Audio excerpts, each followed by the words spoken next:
देख, मैं पूरे 50 ओवर खेलने वाला हूँ और अगर मैं 50 ओवर खेल गया तो फिर क्या होगा मैं खुद नहीं जानता। ये शब्द है टीम इंडिया के एक ऐसे बल्लेबाज के जिसके मार से सिर्फ गेंदबाज ही नहीं बल्कि पूरा का पूरा देश कांप उठा था।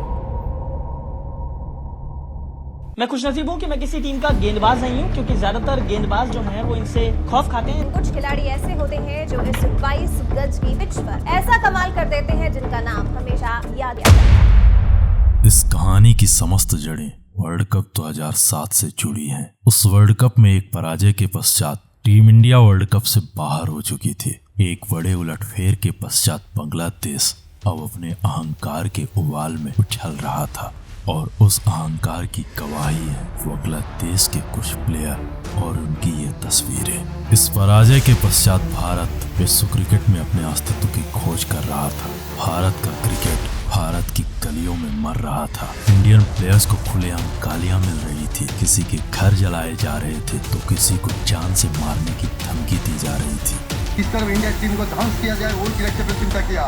इसमें ऑस्ट्रेलिया न्यूजीलैंड ये लोगों को सुविधा हो गया। डायरेक्टर हम लोग इंडिया के लिए कुछ नहीं किया। ये हार भारत के बर्दाश्त के बाहर थी। इस हार के पश्चात इस हार के सबसे बड़े गुनाहगारों की एक लंबी लिस्ट तैयार की जाती है और उस लिस्ट में सबसे ऊपर नाम था तो वीरेंद्र सहवाग। नमस्कार, आप देख रहे हैं द डॉक्यूमेंट्री का स्पेशल एपिसोड कहानी बंगला पर हार की। अगर आप हमारी आवाज हमारे अंदाज में इसी तरह की मैच स्टोरीज मैच डॉक्यूमेंट्री सुनना चाहते हो तो सब्सक्राइब कर लो हमारे चैनल द डॉक्यूमेंट्री को। कहते हैं कि वक्त परत दर परत घाव को नष्ट कर देता है, परंतु उसका वो घाव वक्त के साथ और गहरा होता गया। उस दर्दनाक दिन के 3 साल गुजर चुके थे, परंतु उसके चहन में जो आग लगी थी वो आग अब वक्त के साथ एक ज्वाला बन चुकी थी।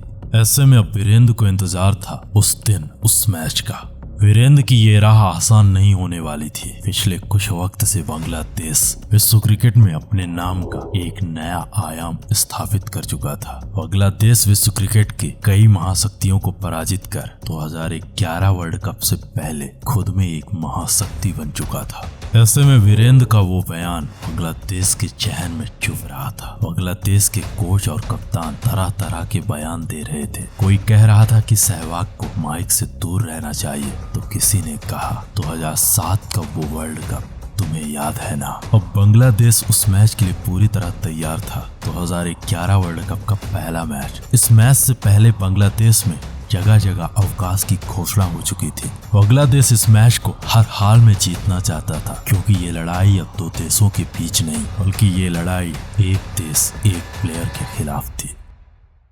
टॉस जीतकर बांग्लादेश के कप्तान ने टीम इंडिया को पहले बल्लेबाजी करने का आमंत्रण दिया। बांग्लादेश सहवाग को आउट करने के लिए कुछ भी करने को तैयार था। अपने सपने को साकार करने के लिए बांग्लादेश के कप्तान ने सैफुल हुसैन को बॉल थमा दी। सैफुल हुसैन की पहली बॉल और इस पहली बॉल पर वीरेंद्र का पहला शॉट, सीधे 4 रन। बांग्लादेश के मुंह में एक तमाचा था। सहवाग का बल्ला शुरुआत से प्रहार पर प्रहार करने लगा। सहवाग का वो विस्फोटक बल्ला बांग्लादेश के अरमानों में पानी फेरने लगा। अगले ओवर की पहली बॉल पर तेंदुलकर का ये सम्मान भरा शॉट।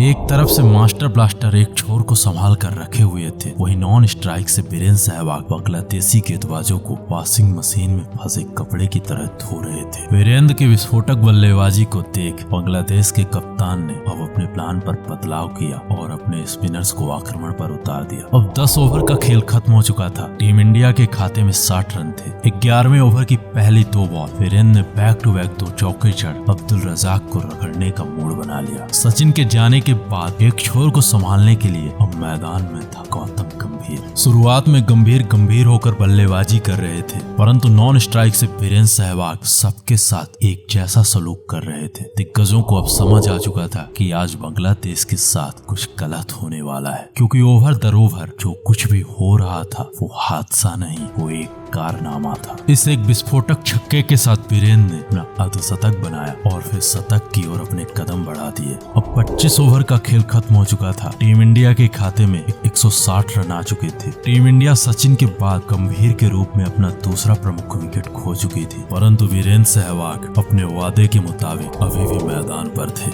वीरेंद्र ने किंग कोहली के साथ मिलकर बांग्लादेशी आक्रांताओं पर आक्रमण कर दिया। बांग्लादेश अब अपने ही घर में अपने ही लोगों के बीच सहवाग के प्रतिशोध की अग्नि में चल रहा था। 35 ओवर की समाप्ति तक टीम इंडिया के खाते में 242 रन थे। वीरेंद्र सहवाग का बल्ला 102 गेंदों में 115 रन बना चुका था। विराट ने भी मैच 44 गेंदों में 48 रन बना दिए थे। बांग्लादेश का हर प्लान टीम इंडिया के सामने फ्लॉप हो चुका था। वीरेंद्र का बल्ला कभी रजाक को रगड़ रहा था तो कभी साकिब 4 का पहाड़ा याद करा रहा था। मोहम्मद नदीम भी वीरेंद्र के सामने रन मशीन बन चुके थे। टीम इंडिया के ये दोनों बल्लेबाज टीम इंडिया को संभाल चुके थे। विराट के बल्ले से भी अर्धशतक आ चुका था। टीम इंडिया के ये दोनों विस्फोटक बल्लेबाज बांग्लादेशी चीतों के जमकर खबर ले रहे थे। मैच से पहले जो बांग्लादेशी अहंकार के उबाल में उछल रहे थे, बांग्लादेश के वही चीते भींगे बिल्ले बन चुके थे। देखते ही देखते टीम इंडिया 300 के पार पहुंच चुकी थी। विराट के शतक के बाद वीरेंद्र का 150 आ चुका था।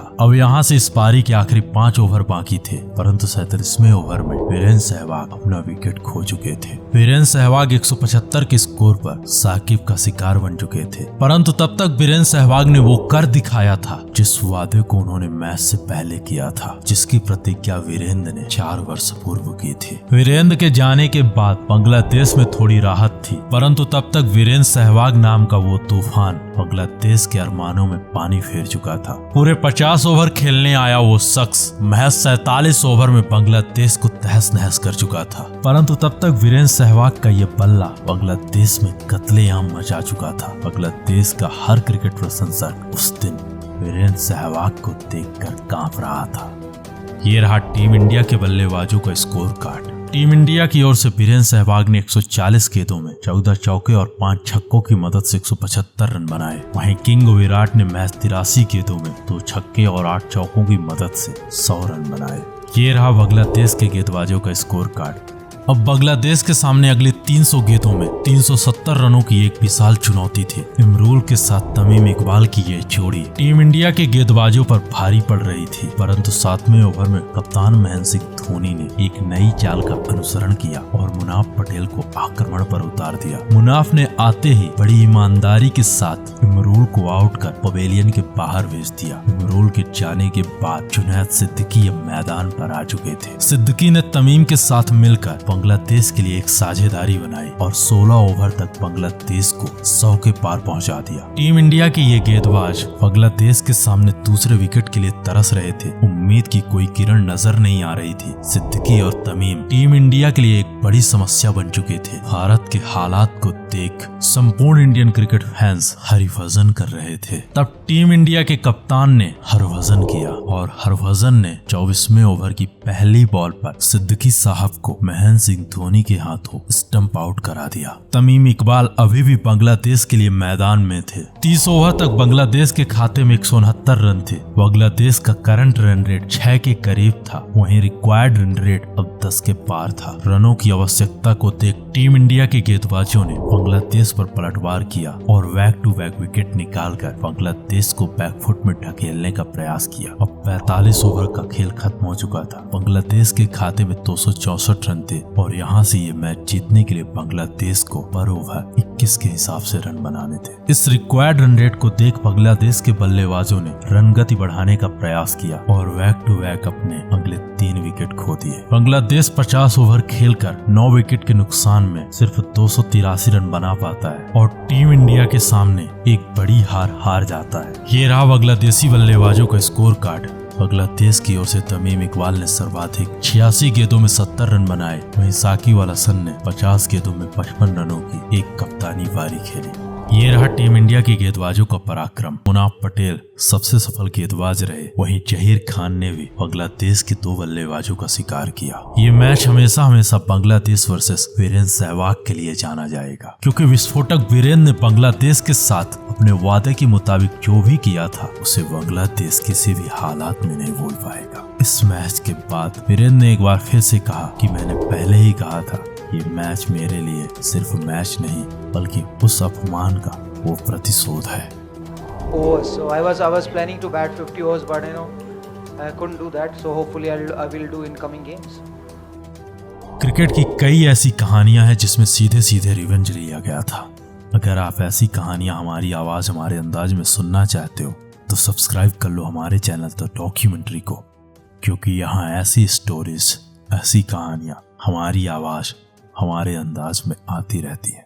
तो हंसते रहिए, खेलते रहिए और देखते रहिए द डॉक्यूमेंट्री, हमारी आवाज हमारे अंदाज में।